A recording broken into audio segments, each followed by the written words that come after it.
Hello, everyone. I'm Mohamed Elkot, and I will represent some of my doctoral work that I did at Max Planck Institute for Iron Research. My topic today is a case study of how to strategize to mitigate hydrogen embrittlement. And today we focus on understanding the mechanism, and then by understanding the mechanism, finding a way to counter it. So just a quick look at the current mitigation strategies. So we have hydrogen trapping and particle matrix and interfaces, and basically by trapping diffusible hydrogen. The problem here is maybe this interface is where hydrogen would like to go to cause the damage, and also it assumes that we have limited hydrogen. So if we have more, still we will have hydrogen damage. Another way is to do surface coating and the modifications such as shoot beaning. And again, it reduces hydrogen permeability. It makes diffusion slower, but hydrogen will always find its way. So other ways are like grain boundary engineering. They focus on making and stopping the crack propagation. And also the chemical heterogeneity, which puts stable austenite islands that don't transform to martensite, and again stops crack initiation. But these methods are very hard to apply because of the difficult processing, and again they don't stop. They only stop crack initiation, but not at where it was propagation, not stop the crack at where it was initiated. So now we have two major ways, so controlling hydrogen ingress and trapping and impeding crack propagation. Some ways that plays a little bit on both is grain refinement, but still it has difficult to achieve this microstructure. So in this review paper, you can see that almost all of these mitigation strategies, they sometimes appear to be beneficial and sometimes detrimental. Just a quick note. So we need also to make sure that when we apply a mitigation strategy, we don't change the material so much that it basically becomes a different material. So to have a successful mitigation strategy, we should try to attack every way that hydrogen works. So attack its diffusibility and permeation to crack initiation sites, crack initiation, and the crack propagation. So this is a previous research that was the base for what I'm presenting today. So we worked on high manganese lightweight steel. It's a single phase stable austenite. The formation is done by planar slab. And what we found when we did hydrogen recharging and then tensile testing, we found that we have here is intergranular fracture. And you can see that the intergranular fracture, okay, it's not very deep, but the reason is because the diffusivity of hydrogen in FCC is limited. Okay, so now we know that hydrogen here causes intergranular damage, and the active hydrogen mechanism, we have a very good discussion. Don't take my word for it, you go check the paper. And we think it's really hydrogen enhanced cohesion that's active here. So in this work, we decided to go for in situ hydrogen charging to be more, to put some material in a more aggressive environment. And again, here we have more reduction in the ductility. And when we look at the fracture surface of the sample, we have this intergranular cracking again. So how do we solve this? So first, let's quickly remember the crack propagation conditions from Rice-Thompson. So we have here, for a crack to propagate along the grain boundary, creating new surfaces, the energy for dislocation emission has to be higher than the ideal work of separation, which is 2 gamma cleavage. If it's easier to emit dislocations than it is to create the new surfaces in terms of energy, then the crack will be, dislocations will be emitted and the crack should be blunted. So crack propagation then can be favored by increasing the dislocation for the energy for dislocation emission or reducing the ideal work of separation. So for solutes that segregate to the grain boundary or any interface, will affect the ideal work of separation. So if a solute prefers to be at the grain boundary, then it will increase the cohesion of the grain boundary. If it prefers to be has a stronger binding to the free surface, then it will lead to reduction in the ideal work of separation. And a reduction in the ideal work of separation means a reduction in the stress required to break the bonds. So from simulations, we also learned that solute segregation could increase the energy required for dislocation emission by binning the emitted dislocations and the crack tip. So now with this knowledge, let's see how hydrogen-enhanced cohesion here works at the grain boundary. So what we have is as the hydrogen increases, the ideal work of separation of the grain boundaries decrease. And possibly also what we learned from simulations is that it increases the energy for dislocation emission. Where this two meets, this would be your critical hydrogen concentration for grain boundary cleavage. So if we want to improve these grain boundaries, we have some options. The first one is, of course, to increase the ideal work of separation of these grain boundaries, which will increase then the critical hydrogen concentration for these grain boundaries. Another option is to decrease the energy required for dislocation emission and help the blunting of the crack. Again, this will increase the critical hydrogen concentration even more.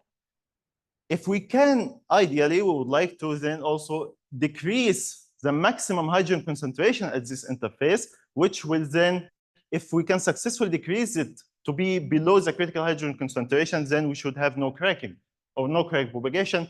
Ideally, also speaking, okay, can we prevent crack initiation? So now we know we have a problem at the grain boundaries. So let's first see what's the chemical situation at the grain boundaries. So we did atom probe tomography here. So this is a reconstructed image of the atom probe sample, and the dots you see here are atoms. So here we have boron atoms and here carbon atoms, and we see so boron here exists just as impurity, but you can see that it's basically only at the grain boundaries. So so what we decided we do, knowing that we can make boron go to the grain boundary, stay in salt solution and not form borides, we decided to add boron. So we added only 44 weight ppm of boron, and you can see here already that the material was doped with boron is much better against hydrogen embrittlement. So the reduction, compare here, the reduction ductility in boron case without boron. And when we look at the fracture surface, we don't have intergranular fracture anymore. So again, we look at the grain boundaries to make sure we don't have borides, and basically boron only exists in salt solution as a grain boundary. As you see here the grain boundary, and boron is there, and it's in salt solution. We have an enrichment of more than 70 times the amount of boron that we put in the sample. So basically, all the boron went to the grain boundaries. So the big question now is, how did boron improve the hydrogen embrittlement of this material? Is it a kind of interaction between boron or hydrogen, or did it really intrinsically improve the intrinsic cohesion of the grain boundaries? So to find this out, I decided to make this experiment that doesn't include any hydrogen, but we can get intergranular fracture with it. So we did Raabe impact toughness tests at low temperature.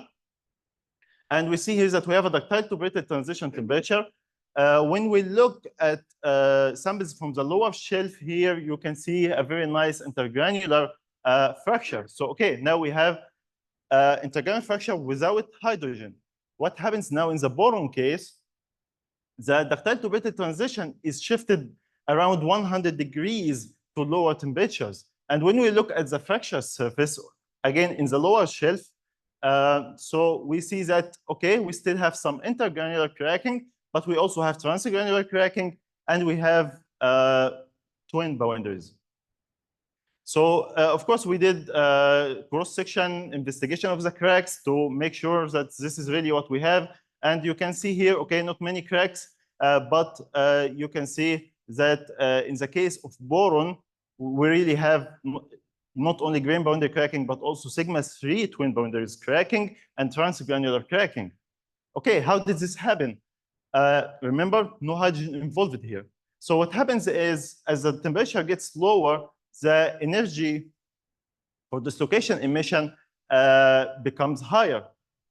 So, and of course, we have the ideal walk of separation for a specific grain boundary. It doesn't change here or changes only slightly. So we have a ductile to brittle transition without boron here.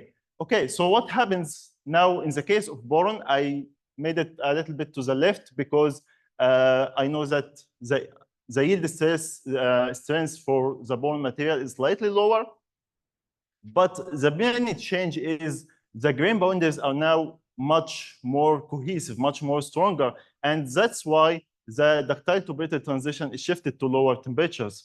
And the grain boundaries are so much better that they are really close to the twin boundaries in terms of how they resist the cracking. So now sometimes the crack has to propagate along twin boundaries as well. Okay, so I didn't really do any experiments in this, but I found this nice paper which was done, was published during I was doing this work in alloy 725, so nickel-based super alloy. And what they found that is when they add boron, it encourages a slip transmission across the grain boundary. And if we look here on the top, you see that dislocations pile up lead to crack initiation at the grain boundaries because you have more atomic planes on one side than the other. So if slip transmission is easy, now crack nucleation is crack nucleation becomes less probable.